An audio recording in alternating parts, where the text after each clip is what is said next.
What's the good word, Josh? Your boy DKB here. We finally had our joint practice with the Commanders. A lot of fireworks, a lot of excitement from this practice. Standouts all over the place. And ultimately, this was really just a dynamic, convincing, thorough ass whooping that the Commanders got today, right?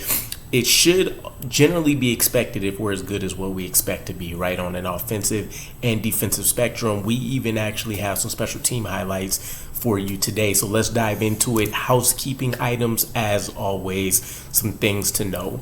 Aaron Rodgers was out today. The weather was a little bit rainy. Saleh had some concerns about there being some slippage, any heightened chance that Aaron Rodgers could potentially go out there and injure himself. So he did advise there was some pushback by Rodgers. Ultimately, he understood Saleh's decision, stands by it. So no Rodgers updates here for today. And ultimately, that ended up not being a problem whatsoever. And then just keep in mind, overall, in the grand scheme of practice reps, these starters for our side, it wasn't high, right? It's not like we had them out there for the majority of practices, which I think to me even speaks volumes that we're seeing our second string, third string guys, some of these kids that may end up ultimately making practice squad for us, go out there and be able to essentially decimate the matchups that they had on their side. So let's get into the on-field work, right? A lot of the excitement stemmed from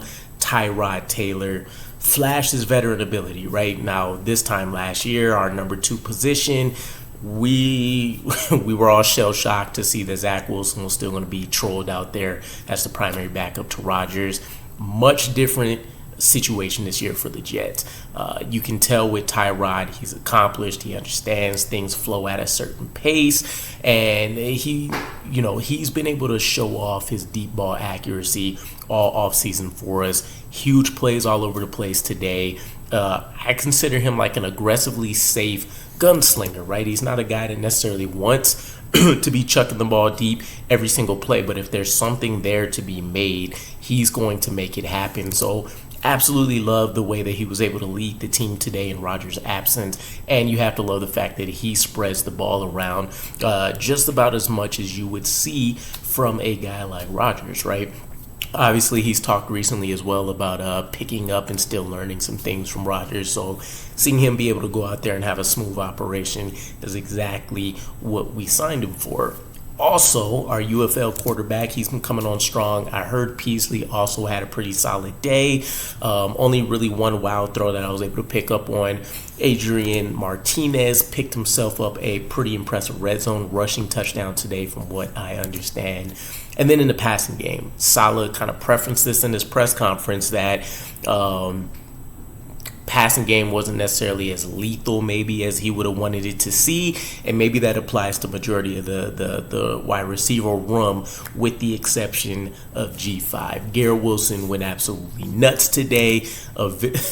Emmanuel Forbes has to be rethinking his decision, right? He's probably wanting to get out of the Commanders as soon as possible and kick his feet up because he got lit up today. I remember seeing a clip of a kid in the stand somewhere or something calling out that, Garrett Wilson was going to destroy Emmanuel Forbes on a certain route, and it ended up being the one that he had a toe tap touchdown for.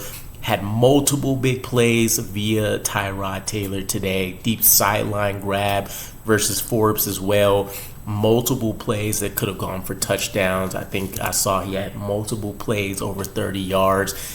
Catch after the run stuff. He was shaking 2 and 3 guys at a time at certain points. So overall, really, really impressive day. And this is going to continue to feed into the storyline that this is essentially Rodgers' new Davante Adams.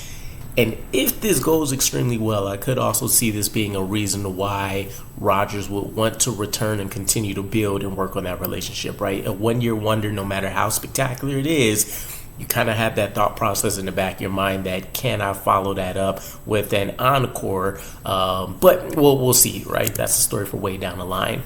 Malachi Corley was able to get in on the action today, had himself an impressive sideline catch, from my understanding, on an out route that showed off some of his improved route running ability that came from Peasley as the big play I mentioned earlier. Conklin, multiple big plays over the middle of the field today, seemed to find a lot of soft spots in zone coverage. Carter Warren, a name that we haven't really heard of whatsoever since, pre-draft talks, right? Major blocks today versus the Commanders and versus multiple players that they were trying to roll out there. I saw one reporter clearly outline that he's a much better prospect than Max Mitchell, who has been getting the reps over a guy like Carter Warren. So maybe a little bit of hyperbole there. But this was also the guy that I dropped the video for earlier in the offseason that Damon Woodian firmly backs as being a developmental tackle that could be a plus starter in this league. So he definitely has his supporters within and around the building for sure. Alan Lazard, fourth down conversion during the gotta have it drill, right? The being down 7 points, you want to drive the length of the field. So he did have some incomplete passes as part of that drill as well, but he came in via the clutch for the first string unit. Tyler Harrell, UDFA, right? Dropped my scouting video for him. Quote unquote, the fastest man in the draft. I know that went to another player, and I'm blanking on the name right now, but the speed is prevalent. This is a guy that has been an underrated standout from my understanding over the course of these practices. He had himself a sliding grab today to get in on the action. And then the running game. Isaiah and Braylon, they're making it sounds like almost just as many plays as Breece is able to go out there and make. Isaiah Davis in particular stood out pretty impressively today. Multiple chunk gains, had himself a huge run up the sideline. I heard that he was able to truck, a number of players. Might have been one or two, but you know how things are going to, you know how the hyperbole is going to go when people are tweeting stuff. So nonetheless, Isaiah Davis, Braylon, they're continuing on the path of a lot of comments we've heard over this offseason that they are maybe light years ahead of the development that would have been expected. You love the size that they're bringing to the room. They run with an attitude and ferocity that, you can say is lacking within the offense. And ultimately, they don't really have any hesitation when it comes to picking a spot, picking a gap, a hole to run through, and just trying to make the most of it. And generally, they are doing that more often than not. Izzy actually flashed as well today, probably his best practice. He showed up mostly in the pass game. I know there's been a few practices recently as well where he's been able to break some things off for a touchdown. But with Tariq Cohen out, I know we signed Deion Jackson, I believe is the name that I'm thinking of from the Colts. This may be the way that he finds a way to stick onto the roster instead of being relegated to the practice squad or potentially just being a cut candidate that ends up going elsewhere. So nice to see him flash.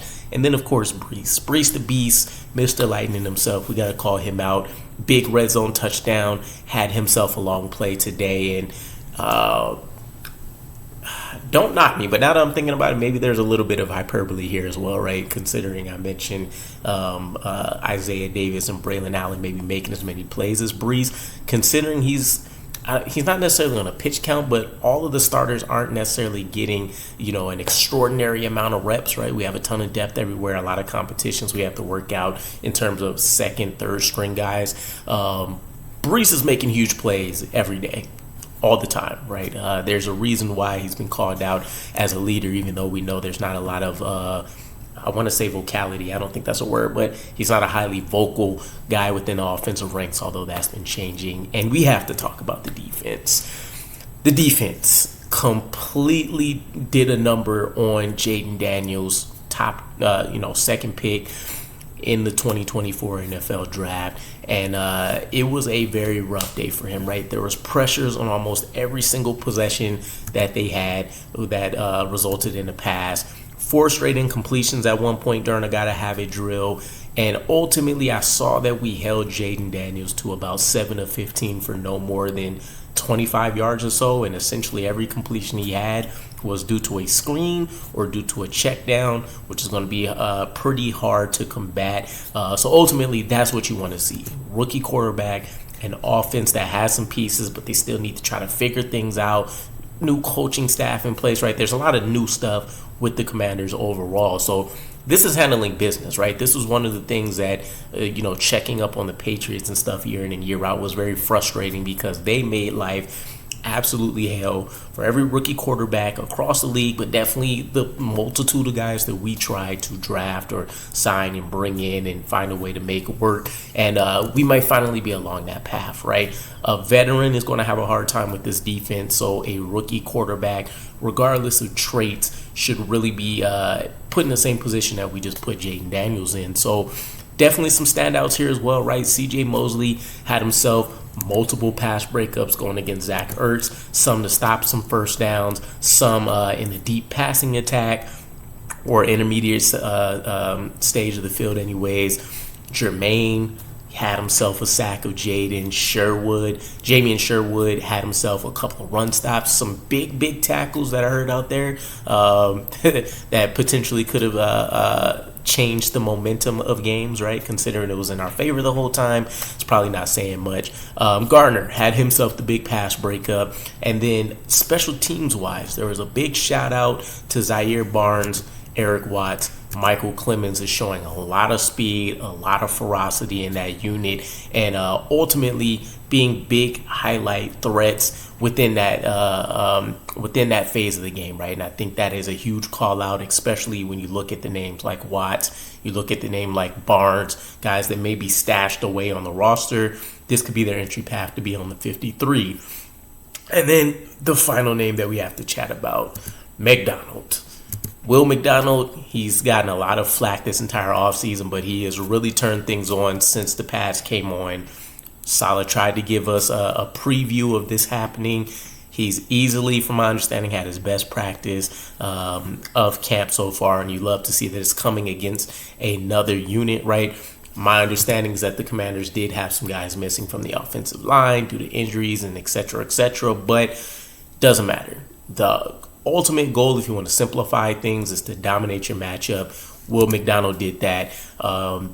Pressures on 3rd and long, got himself a sack of Jayden, but alongside of that, I heard he had multiple potential sacks on the day, right? I'm talking 3 or 4 potentially here, pulling out a Tack McKinley type situation.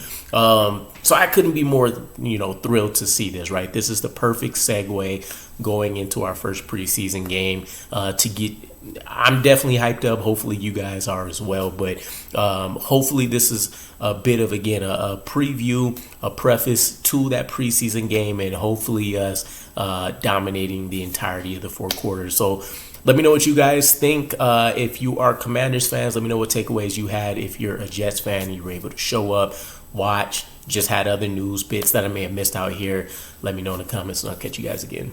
Peace.